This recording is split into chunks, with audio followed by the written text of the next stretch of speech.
Salut tout le monde et bienvenue dans ce nouveau numéro de Ça parle manga où on va attaquer Gannibal, un manga où vous n'êtes pas prêt. Vous n'êtes clairement pas prêt à rentrer dans l'univers de Gannibal. Pourquoi je dis que vous n'êtes pas prêt? Parce que vous n'êtes pas prêt à vivre cette expérience. Vous ne vous y attendez pas.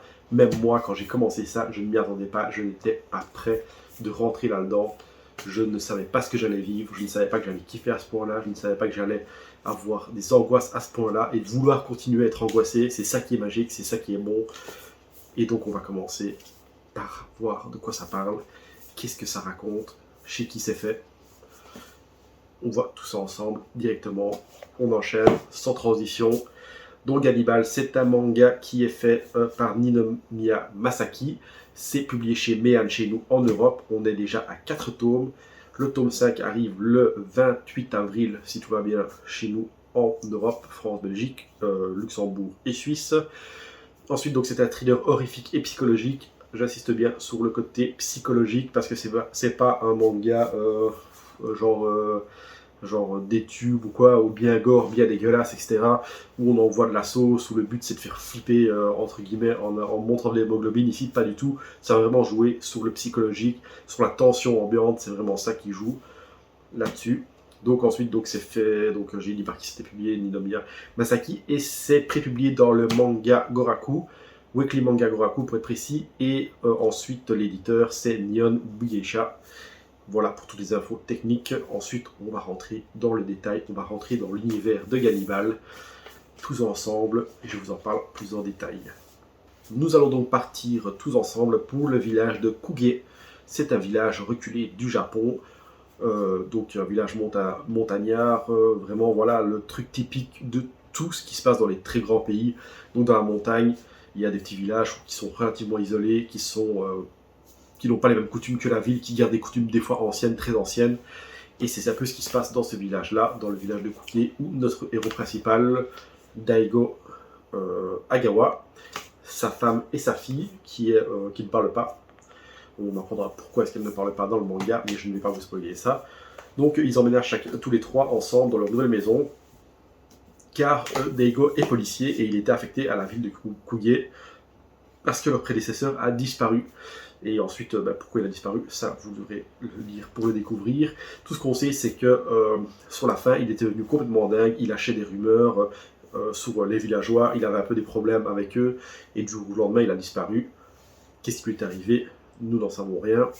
Et justement, notre ami Daigo, lui, il est content en fait, de partir de la ville, d'arriver dans ce petit village-là pour repartir à zéro, parce qu'il a visiblement eu quelques petits soucis dans son ancienne vie, que vous découvrirez dans le manga. Et mais sauf que voilà, ça me tracasse comme un peu parce qu'il se dit c'est quand même bizarre que mon ancien prédécesseur là il soit barré, qu'il soit devenu complètement cinglé. En plus sur notre baraque, très rapidement il va découvrir que quelque chose a été écrit et transcrit dessus où il accuse les villageois, les gens de l'avoir agressé, surtout que ce gars-là avait une femme et une fille aussi. Sa fille elle a disparu, enfin elle s'est enfuie et sa femme a fini à l'hôpital psychiatrique. Donc là, du coup, il est content, mais quand même, il se dit, c'est quand même chelou. Bon, les villageois sont super sympas avec eux, etc. Sauf qu'il y a une famille très ancienne qui semble un peu chapeauter le village, qui s'appelle la famille Goto, qui, elle, justement, on lui a pas dit que du bien dessus, et pas de bol pour lui, début du manga, donc on est vraiment dans le premier chapitre, il va les trouver, et il se retrouve avec un shotgun braqué sur la face, ça refroidit directement. Bon, très vite, il lui sort que c'est une blague, que c'est pour déconner. On est là, regardez, encore page 2. Donc le gars, le flic, il est... shotgun sur la tête, ça fait un peu flipper, puis après, non, c'était une blague, on déconne, ha ha ha, on se fend la porte de se prendre un shotgun sur la face pour rigoler. Voilà, ça vous met un peu dans l'ambiance. Donc ensuite, voilà, ce qui se passe, c'est que, là-dessus, il est quand même un peu, il se dit, ils sont quand même un peu bizarres les gars-là, on fait quand même un peu m'en méfier, surtout que l'autre, il a dit que c'était leur faute. Et en plus, il y a une grosse rumeur comme quoi les gens seraient cannibales. Oui, du titre Gannibal, cannibale, hein, jeu de mots ou autre. Et du coup, est-ce qu'ils sont cannibales ou pas? Très rapidement, encore une fois, fin du premier chapitre, début du deuxième, il y a sa fille qui tombe face à ça. Voilà, ça laisse peu de doute. Il y a quand même un vieux qui a une main, un doigt en bouche et qui trimballe visiblement un corps humain. Là, voilà, je n'en dirai pas plus sur l'intrigue, mais bon, vous l'avez vu en cover, de toute façon, c'est sur la cover, sauf que là, il n'a pas le doigt en bouche, mais bon, dans le manga, il l'a. Et donc voilà. Donc visiblement, il y a quand même quelqu'un de cannibale. Maintenant, qui est ce gars-là? Pourquoi? Comment?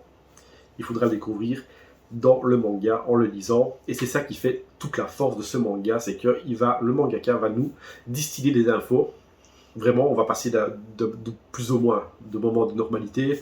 Et puis en fait, on va avoir des moments très chelous, étranges, de tension. Psychologiquement, c'est assez oppressant. En fait, voilà, quand on le lit, on a vraiment cette sensation d'être oppressé comme lui, de se dire est-ce que les gens sont normaux, est-ce qu'ils lui veulent du mal, qui lui veut du mal, est-ce qu'ils ont des réactions étranges, etc. avec lui, est-ce que c'est lui qui en fait trop? Et il y a des moments où on est persuadé en le lisant très rapidement, on est persuadé, on se dit ouais, en fait, c'est tous des malades, les gens, ils vont se faire buter, il faut qu'ils fouillent là. Et puis, 2 chapitres après, on se dit ouais, en fait, ça se trouve, c'est juste le gars qui devient juste fou, et tout se passe très bien, les gens ils sont quand même gentils, ils les invitent chez eux, tout se passe bien dans la ville, ils partent chasser ensemble, ils font une bouffe ensemble. Et après, oui, donc c'est vraiment là-dessus que ça se joue et ça se continue tout le long. Maintenant, le manga, il est en 8 tomes au Japon pour le moment, ça continue. Bon, donc on a 4 chez nous. J'avais un peu peur que justement l'histoire n'avance pas beaucoup, mais contrairement à ce que j'ai cru, ça avance très bien.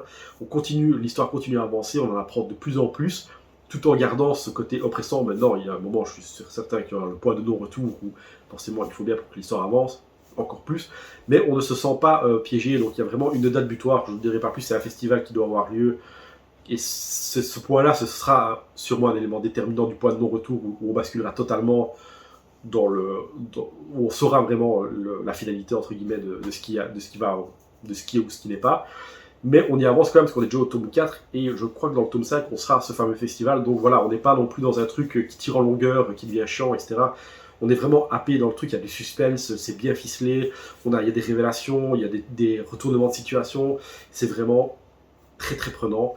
Donc voilà, maintenant pour le scénario, ce que ça raconte et ça, je n'en dirai pas plus parce que je ne veux pas spoiler, parce que vraiment c'est dans la découverte de l'histoire que ça prend tout son sens. On en apprend plus sur les villageois, on en apprend plus sur l'histoire, donc l'histoire avance, on apprend plus sur le passé du personnage où il y a un rôle, on comprend pourquoi il ne veut pas partir de là.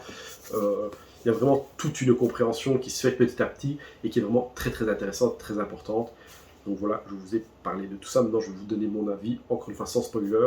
Et puis, je n'aurai plus qu'à vous dire une seule chose, c'est aller acheter Gannibal. Bon, vous l'aurez compris, j'aime assez Gannibal, j'aime même énormément Gannibal.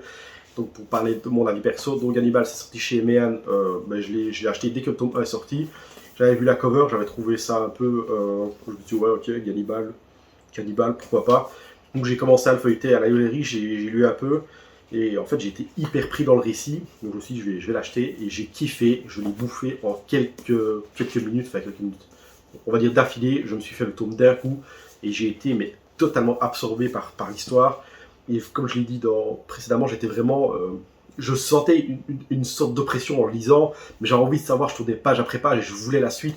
Et j'ai eu l'impression d'avoir lu ça en 10 secondes, et je suis arrivé à la fin et j'étais... en plus, la fin du tome 1 finit sur un cliffhanger, je veux le tome 2, donc dès que le tome 2 est sorti, je me suis jeté littéralement dessus.